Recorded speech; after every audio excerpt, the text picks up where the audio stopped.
తెలంగాణ మంత్రి కొండా సురేఖ చేసిన వ్యాఖ్యలు దుమారం రేపుతున్నాయి. సినీ పరిశ్రమ ఈ విషయంపై ఘాటుగా స్పందిస్తోంది. సినిమా నటులను రాజకీయాల్లోకి లాగటం పద్ధతి కాదంటున్నారు. సమంత, నాగచైతన్య కేటీఆర్ వల్లే విడాకులు తీసుకున్నారని మీడియాతో మాట్లాడిన మాటలు వైరల్ అయిన ఈ నేపథ్యంలో సినీ ప్రముఖులంతా కూడా స్పందిస్తున్నారు. సోషల్ మీడియా వేదికగా ఉద్యమాన్ని చేస్తున్నారు. ప్రకాష్ రాజ్, ఎన్టీఆర్, నాని వెంటనే స్పందించారు. అక్కినేని ఫ్యామిలీ అయితే విరుచుకుపడింది. ఇక అల్లు అర్జున్, వెంకటేష్, సుధీర్ బాబు, మంచు లక్ష్మి వంటి ప్రముఖులు కూడా ఎక్స్ వేదికగా పోస్ట్ పెట్టారు. తాజాగా చిరంజీవి కూడా స్పందించారు. గౌరవనీయులైన మహిళా మంత్రి చేసిన అవమానకర వ్యాఖ్యలు చూసి నేను చాలా బాధపడ్డాను. త్వరగతిన వార్తల్లో నిలిచేందుకు సెలబ్రిటీలు, సినీ కుటుంబానికి చెందిన వ్యక్తులను సాఫ్ట్ టార్గెట్ చేసుకోవడం సిగ్గుచేటు. చిత్ర పరిశ్రమకు చెందిన సభ్యులపై ఇలాంటి మాటల దాడులను మేమంతా ముక్తకంఠంతో వ్యతిరేకిస్తున్నాం. రాజకీయాలతో సంబంధం లేని వ్యక్తులు, మరీ ముఖ్యంగా మహిళలపై ఇలాంటి ఆరోపణలు చేసి దిగజారద్దు. సమాజ అభివృద్ధి కోసం మేము మా నాయకులను ఎన్నుకుంటాం. ఇలాంటి వ్యాఖ్యలు చేసి వారు తమ స్థాయిని తగ్గించుకోకూడదు. రాజకీయ నాయకులు, గౌరవప్రదమైన స్థానాల్లో ఉన్నవారు ఎంతో మంది స్ఫూర్తిగా నిలవాలి అని చిరంజీవి అన్నారు. ఇక కొండా సురేఖ కామెంట్స్ పై అల్లు అర్జున్ స్పందిస్తూ, సినీ ప్రముఖులు, సినీ కుటుంబాలపై నిరాధారమైన కించపరిచే వ్యాఖ్యలను తీవ్రంగా ఖండిస్తున్నట్లు ట్విట్టర్ వేదికగా నోట్ రిలీజ్ చేశారు అల్లు అర్జున్. తన నోట్లో ప్రస్తావిస్తూ, సినీ ప్రముఖులు, సినీ కుటుంబాలపై నిరాధారమైన కించపరిచే వ్యాఖ్యలను తీవ్రంగా ఖండిస్తున్నాను. ఆమె ప్రవర్తన చాలా అగౌరవంగా ఉంది. ఇలా మాట్లాడటం మన తెలుగు సంస్కృతి విలువలకు విరుద్ధం. ఇలాంటి బాధ్యతారాహిత్యమైన చర్యలను ఎట్టి పరిస్థితుల్లో అంగీకరించకూడదు. ప్రతి ఒక్కరూ బాధ్యతాయుతంగా ప్రవర్తించాలని, వ్యక్తిగత గోప్యతను గౌరవించాలని నేను కోరుతున్నానంటూ అల్లు అర్జున్ పోస్ట్ చేశారు. ఇక తాజాగా వెంకటేష్ కూడా స్పందించారు. వ్యక్తిగత విషయాలను రాజకీయాల కోసం వాడుకోవడం చాలా బాధ కలిగించిందన్నారు వెంకటేష్. బాధ్యతాయుతమైన పదవిలో ఉన్న వ్యక్తి రాజకీయ లబ్ధి కోసం వ్యక్తులను టార్గెట్ చేయడం దురదృష్టకరమన్నారు. మా సినిమా కుటుంబం పరస్పర గౌరవం, కృషితో వ్యక్తిగత జీవితాల పట్ల అపారమైన అంకితభావంతో నిర్మించబడిందని ట్వీట్ చేశారు. బహిరంగ ప్రసంగంలో తమ గౌరవాన్ని కాపాడుకోవాల్సిన నైతిక బాధ్యత ఉందన్నారు. వ్యక్తుల జీవితాలను రాజకీయాల్లోకి లాగడం వల్ల ఎవరికి ఉపయోగం ఉండదని, అది వారికి బాధను మాత్రమే పెంచుతుందన్నారు వెంకటేష్. ప్రజలకు నాయకత్వం వహించే స్థానాల్లో ఉన్న వ్యక్తులు సంయమనం పాటించాలని నేను కోరుతున్నానని వెంకటేష్ పోస్ట్ చేశారు. దీనిపై నాగచైతన్య చాలా బాధగా స్పందించారు. జీవితంలో విడాకుల నిర్ణయం అనేది అత్యంత బాధాకరమైన, దురదృష్టకరమైన విషయాల్లో ఒకటి. ఎన్నో ఆలోచనల తర్వాత పరస్పరం అంగీకారంతోనే నా మాజీ భార్య నేను విడిపోయాం. ఎంతో పరిణతితో ఆలోచించి మా విభిన్న లక్ష్యాల కోసం ముందుకు సాగడానికి విడాకులు తీసుకున్నాం. మా విడాకులపై గతంలో అనేక నిరాధారమైన ఆరోపణలు వచ్చాయి. ఇరు కుటుంబాలపై ఉన్న గౌరవంతో ఎన్నాళ్లు మౌనంగా ఉన్నా మంత్రి కొండా సురేఖ వ్యాఖ్యలు పూర్తిగా అబద్ధమే కాకుండా హాస్యాస్పదం. ఆమె వ్యాఖ్యలు ఆమోదనీయం కాదు. సమాజంలో మహిళలకు మద్దతుతో పాటు గౌరవం కూడా దక్కాలి. సినీ ప్రముఖుల వ్యక్తిగత జీవితాల నిర్ణయాలను మీడియా హెడ్లైన్స్ కోసం ఉపయోగించుకోవడం సిగ్గుచేటు అని నాగచైతన్య అన్నారు. ఇక ఎన్టీఆర్ స్పందిస్తూ, కొండా సురేఖ గారు వ్యక్తిగత జీవితాలను బయటకు లాగడం దిగజారుడు రాజకీయాలకు పరాకాష్ట. ప్రజా జీవితంలో ఉన్న మీలాంటి ముఖ్యమైన వ్యక్తులు హుందాగా, గౌరవంగా, గోప్యతను పాటించేలా వ్యవహరించాలి. బాధ్యతారాహిత్యంగా చిత్ర పరిశ్రమపై నిరాధారణ ప్రకటనలు చేయడం బాధాకరం. ఇతరులు మాపై ఇలాంటి ఆరోపణలు చేస్తే చూస్తూ కూర్చునేది లేదు. ఒకరినొకరు గౌరవించుకోవటం, పరిధులు దాటి ప్రవర్తించకుండా ఉండేందుకు ఈ అంశాన్ని ఖచ్చితంగా లేవనెత్తుతాం. ప్రజాస్వామ్య భారతంలో నిర్లక్ష్యపూరిత ప్రవర్తనను మన సమాజం ఎట్టి పరిస్థితుల్లోనూ హర్షించదు అన్నారు ఎన్టీఆర్. ఇక దీనిపై నాగార్జున మాట్లాడుతూ, గౌరవనీయ మంత్రివర్యులు శ్రీమతి కొండా సురేఖ గారి వ్యాఖ్యలను తీవ్రంగా ఖండిస్తున్నాను. రాజకీయాలకు దూరంగా ఉండే సినీ ప్రముఖుల జీవితాలని మీ ప్రత్యర్థులని విమర్శించేందుకు వాడుకోకండి. దయచేసి సాటి మనుషుల వ్యక్తిగత విషయాలను గౌరవించండి. బాధ్యత కలిగిన పదవిలో ఉన్న మహిళగా మీరు చేసిన వ్యాఖ్యలు, మా కుటుంబం పట్ల మీరు చేసిన ఆరోపణలు పూర్తిగా అసంబద్ధం, అబద్ధం. తక్షణమే మీ వ్యాఖ్యలను వెనక్కి తీసుకోవాల్సిందిగా కోరుతున్నానన్నారు నాగార్జున. ఇక కొండా సురేఖ వ్యాఖ్యలపై సమంత కూడా రిప్లై ఇచ్చింది. నా విడాకులు వ్యక్తిగత విషయం, దాని గురించి ఊహాగానాలు చేయటం మానుకోవాలని అభ్యర్థిస్తూ, మహిళగా ఉండడానికి, బయటకు వచ్చి నిలబడి పోరాటానికి చాలా ధైర్యం, బలం కావాలి. కొండా సురేఖ గారు, ఈ ప్రయాణం నన్ను మార్చినందుకు గౌరవపడుతున్నా. దయచేసి చిన్నచూపు చూడకండి. ఓ మంత్రిగా మీ మాటలకు విలువందని మీరు గ్రహించారని ఆశిస్తున్నాను. వ్యక్తుల వ్యక్తిగత విషయాల పట్ల మాట్లాడేటప్పుడు బాధ్యతగా, గౌరవంగా ఉండాలని నేను వేడుకుంటున్నా. నా విడాకులు పరస్పర అంగీకారం, సామరస్యపూర్వకంగా జరిగాయి. ఎటువంటి రాజకీయ ప్రమేయం లేదు. దయచేసి నా పేరును రాజకీయాలకు దూరంగా ఉంచగలరా? నేను ఎప్పుడూ రాజకీయాలకు అతీతంగా ఉంటాను, అలాగే ఉండాలని కోరుకుంటున్నానన్నారు సమంత. ఇక సంచలన దర్శకుడు రామ్ గోపాల్ వర్మ కూడా స్పందించారు. నాగార్జున కుటుంబాన్ని అత్యంత దారుణంగా అవమానించిన కొండా సురేఖ కామెంట్లకు నేను షాక్ అయ్యాను.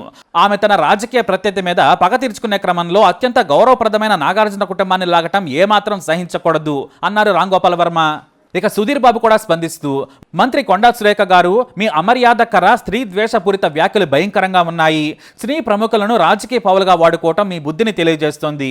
ఇలాంటి వ్యూహాలకు మా మధ్య సోదరభావం బెదిరిపోదు, బెదిరింపులకు గురి కాదు. మీరు కేవలం మహిళలను అవమానించడమే కాదు, తెలంగాణకు గర్వకారణమైన మొత్తం సినీ పరిశ్రమను అగౌరవపరిచారు. ఇలాంటి విషయాల నుంచి ప్రజలను పాలించడం వైపు దృష్టి మరల్చండి. మీ గౌరవం ఇప్పటికే తగ్గిపోయింది, దానిని మరింత దిగజార్చొద్దు అన్నారు సుధీర్ బాబు. అయితే తాను చేసిన వ్యాఖ్యలపై కొండా సురేఖ మళ్లీ స్పందించారు. సమంతపై చేసిన వ్యాఖ్యలను వెనక్కి తీసుకుంటున్నట్లు మంత్రి కొండా సురేఖ అన్నారు. ఈ మేరకు సమంతను ట్యాగ్ చేస్తూ మంత్రి కొండా సురేఖ ఎక్స్లో పోస్ట్ పెట్టారు. నా వ్యాఖ్యల ఉద్దేశం మహిళల పట్ల ఓ నాయకుడి చిన్నచూపు ధోరణి ప్రశ్నించడమే కానీ మీ మనోభావాలు దెబ్బతీయటం కాదు. స్వయం శక్తితో మీరు ఎదిగిన తీరు నాకు ఆదర్శం. మీరు మనస్తాపానికి గురైతే నా వ్యాఖ్యలు ఉపసంహరించుకుంటున్నా అంటూ మంత్రి కొండా సురేఖ సమంతను ట్యాగ్ చేశారు. తాను కేటీఆర్ని విమర్శించే సమయంలో ఆ వ్యాఖ్యలు చేయాల్సి వచ్చిందన్నారు కొండా సురేఖ. తీవ్ర భావోద్వేగానికి లోనైన ఆ సమయంలో తాను పొరపాటుగా మాట్లాడానన్నారు. అనుకోని సందర్భంలో ఓ కుటుంబం గురించి తప్పుగా మాట్లాడినట్లు కొండా సురేఖ ఒప్పుకున్నారు. అలాగే తాను మాట్లాడిన తర్వాత అక్కినేని ఫ్యామిలీ కుటుంబ సభ్యులు ట్వీట్లు చేసిన విధానం చాలా బాధ కలిగించిందట. అక్కినేని ఫ్యామిలీకి క్షమాపణ కూడా చెప్పారు. అయితే కేటీఆర్ విషయంలో మాత్రం వెనక్కి తగ్గేదే లేదని కొండా సురేఖ స్పష్టం చేశారు. తన ఫోటోను సోషల్ మీడియాలో ట్రోల్ చేసేలాగా ఉసిగొలిపిన కేటీఆర్ తనకు తప్పనిసరిగా క్షమాపణలు చెప్పాలని కొండా సురేఖ డిమాండ్ చేశారు. దొంగే దొంగ అనేలా కేటీఆర్ ప్రవర్తన ఉందని ఆమె ఆగ్రహం వ్యక్తం చేస్తూ ఉన్నారు. అలాగే కేటీఆర్పై లీగల్గా ముందుకెళ్తానంటోంది కొండా సురేఖ. అయితే ఇటు కొండా సురేఖపై కూడా నాగార్జున లీగల్గా వెళ్లనున్నారు. మంత్రి కొండా సురేఖకు లీగల్ నోటీసులు పంపనున్నారు అక్కినేని నాగార్జున. ఈ విషయాన్ని ఎట్టి పరిస్థితుల్లో వదిలిపెట్టనన్నారు. చట్టపరంగా పోరాడతానని నాగార్జున తెలియజేశారు. మరి ఈ విషయం ఎక్కడి వరకు వెళుతుందో, ఏం జరుగుతుందో చూడాలి. నాగ చైతన్య డైవర్స్ 100% కేటీఆర్ చేయబట్టే అయింది. ఎందుకంటే ఎన్కన్వెన్షన్ హాల్ని కూలగొట్టొద్దు అని అంటే సమంతను నా దగ్గరికి పంపాలి అని చెప్పి ఆయన డిమాండ్ చేశాడు. సమంత గారిని వెళ్ళమని చెప్పి నాగార్జున వాళ్ళు ఫోర్స్ చేశారు. సమంత నేను వెళ్ళను అనింది. వెళ్ళను అంటే వాళ్ళు చెప్తే వింటే విను, లేకపోతే వెళ్ళిపోండి, డైవర్స్ ఇచ్చారు. అది ఓపెన్ సీక్రెట్. అది అందరికీ కూడా ఇంటర్నల్గా మీడియా వాళ్ళంతా వాళ్ళకి ఇండస్ట్రీ వాళ్ళందరికీ కూడా తెలుసు.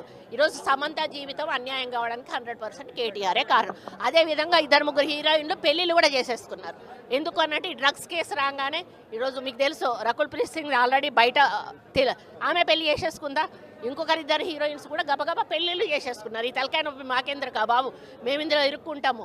ఆ రోజు ఆయన అధికారం ఉండి ఈ విధంగా వాళ్ళ ఫోన్లు ట్యాప్ చేసి వాళ్ళు ఎవరితోటన్నా సీక్రెట్గా మాట్లాడుకున్న వాటిని రికార్డ్స్ని తీసుకొని ఆ రికార్డ్స్ను వాళ్ళకి వినిపించి బెదిరించి, ఇగో ఈ రికార్డు మీద ఉంది నా దగ్గర, మీరు కానీ రాకపోతే ఈ రికార్డు నేను బయట పెడతా అనే పద్ధతిలో చాలామంది హీరోయిన్లను లొంగపరుచుకున్నాడు. వాళ్ళందరినీ డ్రగ్స్కి అలవాటు చేశాడు. ఈయన కూడా డ్రగ్స్ వాడాడు. దానితోటే ఆ రోజు డ్రగ్స్ కేసు కానీ ఈరోజు ఫోన్ ట్యాపింగ్ కేసు కానీ చాలా సీరియస్గా మన ప్రభుత్వం తీసుకోవడం జరిగింది. వాళ్ళ రిప్రజెంటేషన్ వాళ్ళు ఇవ్వరండి, వాళ్ళు బయటకు రారు. కాబట్టి ఎంక్వైరీలో వాళ్ళ పేర్లు వచ్చినా కూడా గోప్యంగా ఉంచడం జరుగుతుంది.